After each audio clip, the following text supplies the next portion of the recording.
মেয়ে সন্তান জন্ম দিয়ে কি পাপ? যা গিয়ে খাবার বানা। দিনটা তোকে কোলে করে নিয়ে বসে থাকলে হবে?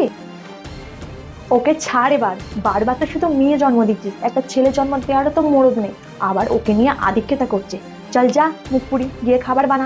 হ্যাঁ মা, যাচ্ছি। মা, একটা কথা ছিল। বলছিলাম যে বাচ্চাটার তো নামকরণ করতে হবে।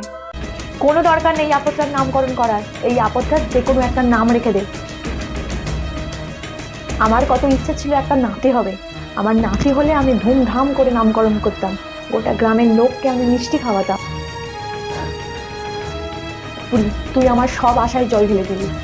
কিন্তু মা, না, এই বাড়িতে ওর কোনো নামকরণ হবে না। যা, আমার চোখের সামনে থেকে এক্ষুনি ওকে নিয়ে যা। আমার বংশকে কখনো বাড়তে দেবে না এই মুখপুরি। যখনই দেখি শুধু খালি মেয়ে জন্ম দেয়।